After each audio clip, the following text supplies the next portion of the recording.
നമ്മൾ ഇന്ന് പഠിക്കാൻ പോകുന്നത് മദർ ടു സൺ എന്ന് പറഞ്ഞൊരു ചെറിയ കവിതയാണ്. ഈ കവിത എഴുതിയിരിക്കുന്നത് പ്രശസ്തനായ അമേരിക്കൻ കവി ജെയിംസ് മെർസർ ലാങ്സ്റ്റൺ ഹ്യൂസ് ആണ്. കവിതയിലോട്ട് കടക്കുന്നതിന് മുന്നേ നമുക്ക് കവിയെ പരിചയപ്പെട്ടാലോ? ജെയിംസ് മെർസർ ലാങ്സ്റ്റൺ ഹ്യൂസ് ഇദ്ദേഹം ഒരു അമേരിക്കൻ പോയറ്റാണ്, അതായത് അമേരിക്കൻ കവിയാണ്, സോഷ്യൽ ആക്ടിവിസ്റ്റ്, സാമൂഹിക പ്രവർത്തകനാണ്, നോവലിസ്റ്റ്, നോവൽ എഴുത്തുകാരനുമാണ്. He is the developer of literary art form called jazz poetry. Jazz poetry എന്ന് പറഞ്ഞ സാഹിത്യ കലാരൂപത്തെ വികസിപ്പിച്ച വ്യക്തിയുമാണ് Langston Hughes. Jazz poetry American നീഗ്രോകളുടെ ഗ്രാമീണ സംഗീത രീതി ഉപയോഗിച്ചുള്ള കാവ്യരീതിയാണ്. ഇദ്ദേഹത്തിൻ്റെ മേജർ വർക്ക്സ് അഥവാ പ്രധാന കൃതികളാണ് let America be America again, the Negro speaks of rivers. ഇനി നമുക്ക് കവിതയിലോട്ട് കടക്കാം. ഈ കവിത ഒരു അമ്മ തൻ്റെ മകന് കൊടുക്കുന്ന ഉപദേശമാണ്. അതിനാൽ തന്നെ അമ്മയാണ് ഈ കവിതയിലെ സ്പീക്കർ അഥവാ പ്രസംഗകർത്താവ്. അതുപോലെ മകനാണ് ലിസണർ അഥവാ കേൾവിക്കാരൻ. മദർ ടു സൺ, അമ്മയിൽ നിന്നും മകനിലേക്ക്. Well son, I will tell you, life for me ain't been no crystal stair. മകനെ, ഞാൻ നിനക്ക് പറഞ്ഞു തരാം, എൻ്റെ ജീവിതം ഒരു ക്രിസ്റ്റൽ സ്റ്റെയർ പോലെ ആയിരുന്നില്ല. ക്രിസ്റ്റൽ സ്റ്റെയർ എന്നതിൻ്റെ അർത്ഥം പളുങ്ക് അഥവാ സ്ഫടികം കൊണ്ട് നിർമ്മിച്ച ഏണി എന്നാണ്. അതിൻ്റെ പ്രത്യേകത എന്താണെന്ന് വെച്ചാൽ അത് വളരെ ബ്യൂട്ടിഫുൾ ആയിരിക്കും, കാണാൻ വളരെ ഭംഗിയായിരിക്കും, അതുപോലെ കടന്നു പോകാനും വളരെ എളുപ്പമായിരിക്കും. അപ്പം അമ്മ പറയുകയാണ്, എൻ്റെ ജീവിതം അതുപോലെ ആയിരുന്നില്ല. It's had tacks in it and splinters and boards torn up. Tacks എന്നതിൻ്റെ അർത്ഥം മുള്ളാണികളെന്നും, സ്പ്ലിൻഡേഴ്സ് എന്ന് പറഞ്ഞാൽ ചില്ല കഷ്ണമെന്നും, ബോട്ട്സ് ടോണപ്പ് എന്ന് പറഞ്ഞാൽ ഏണിയാവുമ്പോൾ അതിൽ പലക കഷ്ണങ്ങൾ ഉണ്ടാവില്ലേ, അവയൊക്കെ ചീന്തിപ്പോയി എന്നാണ് അർത്ഥം. അപ്പം അമ്മ പറയുകയാണ്, എൻ്റെ ജീവിതമാകുന്ന കോണിപ്പടിയിൽ നിറയെ മുള്ളാണികളും ചില്ല കഷ്ണങ്ങളും അതുപോലെ തന്നെ പലക കഷ്ണങ്ങളെല്ലാം ചീന്തിപ്പോയതുമായിരുന്നു. ഇവിടെ അമ്മ അർത്ഥമാക്കുന്നത് അമ്മയുടെ ജീവിതത്തിൽ എന്തോരം കഷ്ടപ്പാടുകളും ദുരിതങ്ങളും ഉണ്ടായിരുന്നു എന്നാണ്. And places with no carpet on the floor bare. അതുപോലെ തന്നെ കടന്നുപോയ വഴികൾ പരവതാനി കൊണ്ടൊന്നും വിരിക്കാത്ത നഗ്നമായ പാതകളിലൂടെ ആയിരുന്നു അമ്മ നടന്നുപോയത് എന്നാണ് അർത്ഥാക്കുന്നത്. ഇവിടെ അമ്മയുടെ ദാരിദ്ര്യമേറിയ ജീവിതവും ഇല്ലായ്മയുടെയും ഒറ്റപ്പെടലിൻ്റെയും അവസ്ഥയുമാണ് ഇവിടെ തുറന്നു കാണിക്കുന്നത്. But all the time I's been a climbin' on. പക്ഷെ എല്ലാ സമയത്തും ഇത്രയൊക്കെ കഷ്ടപ്പാടുകൾ ഉണ്ടായിട്ടും ഞാൻ ഈ കോണിപ്പടി കയറിക്കൊണ്ടേയിരുന്നു. And reach in landings and turn in corners. കോണിപ്പടി ആവുമ്പോൾ അതിന് ചെറിയ ലാൻഡിങ്സ് ഒക്കെ ഉണ്ടാവും, അതായത് നിൽക്കാനുള്ള സ്ഥലങ്ങളുണ്ടാവും, അതുപോലെ തന്നെ വളയേണ്ട സ്ഥലങ്ങളും ഉണ്ടാവും. അപ്പം അമ്മ പറയാണ്, എൻ്റെ കോണിപ്പടിയാകുന്ന ഈ ജീവിതത്തിലൂടെ കടന്നു പോകുമ്പോൾ ഞാൻ ഈ ലാൻഡിങ്സിലും വളവുകളിലും എത്തിച്ചേർന്നു. ഇവിടെ അമ്മ പറയുകയാണ്, ഇങ്ങനെ കയറി പോകുന്ന സമയത്ത് ഞാൻ ചില ബ്രേക്കുകളൊക്കെ എടുത്തു.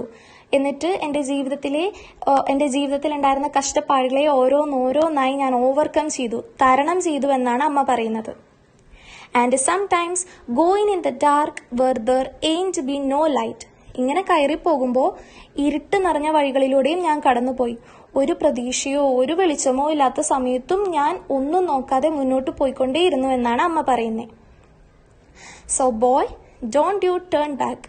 അപ്പോൾ മകനെ, നീ തിരിഞ്ഞു നോക്കരുത്. Don't you set down on the steps. നീ പരാജിതനായി ആ പടികളിൽ വിഷമിച്ചിരിക്കരുത്. Cause you finds it's kinder hard. എൻ്റെ ജീവിതം പോലെ തന്നെ നിന്റെ ജീവിതത്തിലും കുറേ കഷ്ടപ്പാടുകൾ ഉണ്ടാവും. നിനക്കൊട്ടും സഹിക്കാൻ പറ്റാണ്ടായി വരും. നിനക്ക് മുന്നോട്ട് പോകാൻ പറ്റില്ല എന്ന് തോന്നിയാലും നീ തിരിഞ്ഞു നോക്കരുത്, അതുപോലെ പരാജിതനായി ആ പടിയിൽ ഇരിക്കരുതെന്നാണ് അമ്മ പറയുന്നത്. Don't you fall now, for I's still going honey, I's still climbing. നീ അതുപോലെ ഈ കോണിപ്പടിയിൽ നിന്ന് വീഴുകയും ചെയ്യരുത്, കാരണം ഞാൻ ഇപ്പോഴും എൻ്റെ ജീവിതമാകുന്ന കോണിപ്പടിയിൽ കയറിക്കൊണ്ടേയിരിക്കുകയാണ്, ഞാൻ ഇപ്പോഴും എൻ്റെ ജീവിതം ഓടിക്കൊണ്ടേയിരിക്കുകയാണ്. അതുകൊണ്ട് നീ തിരിഞ്ഞു നോക്കരുത്, അതുപോലെ പരാജിതനായി ഇരിക്കരുത്, അതുപോലെ തന്നെ താഴേക്ക് വീഴുകയും ചെയ്യരുതെന്ന് അമ്മ പറയുക. And life for me ain't be no crystal stair.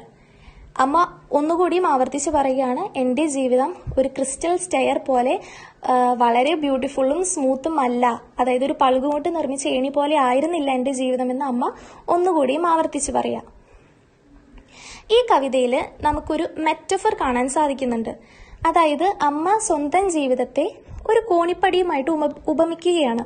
പക്ഷെ ഈ കോണിപ്പടിയുടെ പ്രത്യേകത എന്താണെന്ന് വെച്ചാൽ അതൊരു ക്രിസ്റ്റൽ സ്റ്റെയർ അല്ല, പകരം ടാക്സും സ്പ്ലിൻഡേഴ്സും ഒക്കെ നിറഞ്ഞൊരു ബുദ്ധിമുട്ടുകൾ നിറഞ്ഞ ജീവിതമാണെന്ന് കാണിക്കാൻ ആണ് അമ്മ ഇവിടെ ഈ ഒരു മെറ്റഫർ ഉപയോഗിച്ചിരിക്കുന്നത്. അതുപോലെ തന്നെ ഈ കവിതയിൽ ഉപയോഗിച്ചിരിക്കുന്ന ഭാഷ ഒരു പ്രോപ്പർ ഇംഗ്ലീഷ് ലാംഗ്വേജ് അല്ല, അല്ലേ? കാരണം ഇവിടെ ഒരു കൃത്യമായ രീതിയിലല്ല ഇംഗ്ലീഷ് ഭാഷ ഉപയോഗിച്ചിരിക്കുന്നത്. അതായത് റീച്ചിങ് എന്നുള്ള വാക്കിന് പകരം റീച്ചിനെന്നും അതുപോലെ ഐ ഹാവ് എന്ന വാക്കിന് പകരം ഐസ് എന്നുമാണ് ഉപയോഗിച്ചിരിക്കുന്നത്. അപ്പോൾ ഇവിടെ ഒരു പ്രോപ്പർ ഇംഗ്ലീഷ് ലാംഗ്വേജിന് പകരം നാട്ടുഭാഷ അഥവാ ഡയലക്റ്റ് ആണ് കവി ഉപയോഗിച്ചിരിക്കുന്നത്. ഇനി നമുക്ക് ക്വസ്റ്റ്യൻ ആൻസേഴ്സിലോട്ട് കിടക്കാം. ആദ്യത്തെ ചോദ്യം, Who is the speaker in the poem? Do you feel the presence of a listener? ഈ കവിതയിലെ പ്രസംഗകർത്താവ് ആരാണ്? അതുപോലെ നമുക്കൊരു കേൾവിക്കാരന്റെ സാന്നിധ്യം അനുഭവിക്കാൻ സാധിക്കുന്നുണ്ടോ എന്നാണ് ചോദിക്കുന്നത്. Mother is the speaker. Yes, we do feel the presence of a listener who is her son. അപ്പോൾ അമ്മയാണ് സ്പീക്കർ അഥവാ പ്രസംഗകർത്താവ്. അതുപോലെ തന്നെ നമുക്കൊരു കേൾവിക്കാരനെ കാണാൻ സാധിക്കുന്നുണ്ട്. അതായത് കേൾവിക്കാരനാണ് അമ്മയുടെ മകൻ. രണ്ടാമത്തെ ചോദ്യം, what does this expression no crystal stair mean? No crystal stair എന്ന് പറയുന്ന എക്സ്പ്രഷൻ എന്താണ് അർത്ഥമാക്കുന്നത്? This expression means that the stairs of life are not smooth, plain and beautiful. അതായത് ജീവിതമാകുന്ന കോണിപ്പടിയിലെ പടികൾ ഒരു ക്രിസ്റ്റൽ സ്റ്റെയർ പോലെ സ്മൂത്തും പ്ലെയിനും, അതായത് കടന്നു പോകാൻ വളരെ എളുപ്പവും സുഗമവും അതുപോലെ കാണാൻ വളരെ ബ്യൂട്ടിഫുൾ ഒന്നും ആയിരിക്കില്ല എന്നാണ് ഇതിന്റെ അർത്ഥം. മൂന്നാമത്തെ ചോദ്യം, was life easy for the narrator? Pick out evidences from the first answer. അപ്പോൾ അമ്മയുടെ ജീവിതം വളരെ സ്മൂത്തും എളുപ്പവുമായിരുന്നോ? അതിനെ സാധൂകരിക്കുന്ന എക്സാമ്പിൾസ് ആണ് ചോദിക്കുന്നത്. No, life for her was not a crystal stair. It had tacks and splinters. Boards were torn up and not carpentered. അപ്പൊ അമ്മ പറയുന്നുണ്ട് അമ്മയുടെ ജീവിതം ഒരു പളുങ്ക് കൊണ്ട് നിർമ്മിച്ച ഏണി പോലെ ആയിരുന്നില്ല, പകരം അതിൽ നിറയെ മുള്ളാണികളും ചില്ലു കഷ്ണങ്ങളും അതുപോലെ ചീന്തിപ്പോയ പലകകളും പരവതാനി ഒന്നും വിരിക്കാത്ത കോണിപ്പടി ആയിരുന്നു അമ്മയുടെ ജീവിതം എന്ന് പറയുന്നുണ്ട്. When life becomes challenging, does the speaker give up? How do you know? അപ്പൊ ജീവിതത്തിൽ ഇത്രയേറെ വെല്ലുവിളികൾ ഉണ്ടായിട്ടും അമ്മ എല്ലാം ഇട്ടെറിഞ്ഞു പോകുന്നോ? എങ്ങനെയാണ് നമുക്കത് മനസ്സിലാക്കാൻ സാധിക്കുന്നത് എന്നാണ് ചോദ്യം.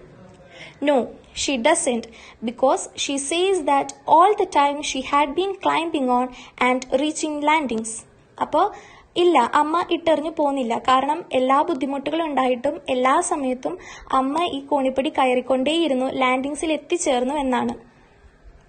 What do the phrases turning corners and set down on the steps mean? Turning corners എന്നും set down on the steps എന്ന phrases എന്താണ് ഉദ്ദേശിക്കുന്നതെന്നാണ്. Turning corners means to overcome difficulties one by one. Turning കോർണേഴ്സിന്റെ അർത്ഥം ജീവിതത്തിലെ കഷ്ടപ്പാടുകളെ overcome ചെയ്യുക, അതായത് തരണം ചെയ്യുക, ഓരോന്നായി തരണം ചെയ്യുക എന്നാണ് അർത്ഥം. അതുപോലെ set down means sit down or giving up because of problems. Set down എന്നതിന്റെ അർത്ഥം ബുദ്ധിമുട്ടുകൾ കാരണം ഇരിക്കുക അല്ലെങ്കിൽ എല്ലാം ഇട്ടെറിഞ്ഞു പോരുക എന്നാണ് അതിന്റെ അർത്ഥം. The speaker speaks of the dark times. What does the poet refer to here? Dark times എന്ന സ്പീക്കർ ഈ കവിതയിൽ പറയുന്നുണ്ട്. എന്താണ് അതിന്റെ അർത്ഥം? Dark times refers to hardships in life and the time when she had to travel even without a ray of hope. അപ്പൊ dark times എന്ന് പറഞ്ഞാൽ ജീവിതത്തിലെ കഷ്ടപ്പാടുകളെ, ബുദ്ധിമുട്ടുകളെ, ഹാർഡ്ഷിപ്സിന്റെ അർത്ഥം ബുദ്ധിമുട്ടുകൾ, അതിനെയാണ് അർത്ഥമാക്കുന്നത്. അതുപോലെ തന്നെ ഒരു പ്രതീക്ഷയും ഇല്ലാതെ കടന്നു പോകേണ്ട അവസ്ഥയെയാണ് അവിടെ സൂചിപ്പിക്കുന്നത്. What advice does the speaker give? എന്തുപദേശമാണ് അമ്മ നമുക്ക് ഈ കവിതയിലൂടെ തരുന്നത്? The advice was not to turn back, not to sit down on steps and not to fall. ഉപദേശം എന്താണെന്ന് വെച്ചാൽ നീ തിരിഞ്ഞു നോക്കരുത്, അതുപോലെ പരാജിതനായി ഇരിക്കരുത്, കോണിപ്പടിയിൽ നിന്നും താഴേക്ക് വീഴരുത് എന്നുള്ള ഉപദേശമാണ് അമ്മ നൽകുന്നത്. അവസാനത്തെ ചോദ്യം, with what message does this poem end? എന്ത് സന്ദേശം നൽകിയാണ് ഈ കവിത അവസാനിക്കുന്നത്? Our life may not be smooth and simple. നമ്മുടെ ജീവിതം വളരെ ഈസിയും എളുപ്പവും ഒന്നും ആയിരിക്കില്ല. It might be so hard and tough. വളരെ കഷ്ടപ്പാടുകൾ ഉണ്ടായിരിക്കും. But we should not give up. നമ്മൾ പിന്തിരിഞ്ഞ് ഓടരുത്, നമ്മൾ ഉപേക്ഷിച്ച് പോരരുത്. And keep going. മുന്നോട്ട് പോയിക്കൊണ്ടേയിരിക്കണം എന്ന് പറഞ്ഞൊരു നല്ല സന്ദേശം നൽകിയാണ് ഈ കവിത അവസാനിക്കുന്നത്. അങ്ങനെ മലയാളം എക്സ്പ്ലനേഷനും ക്വസ്റ്റ്യൻ ആൻസേഴ്സും അവസാനിക്കുകയാണ്. എല്ലാവർക്കും മനസ്സിലായി എന്ന് പ്രതീക്ഷിക്കുന്നു. Thank you.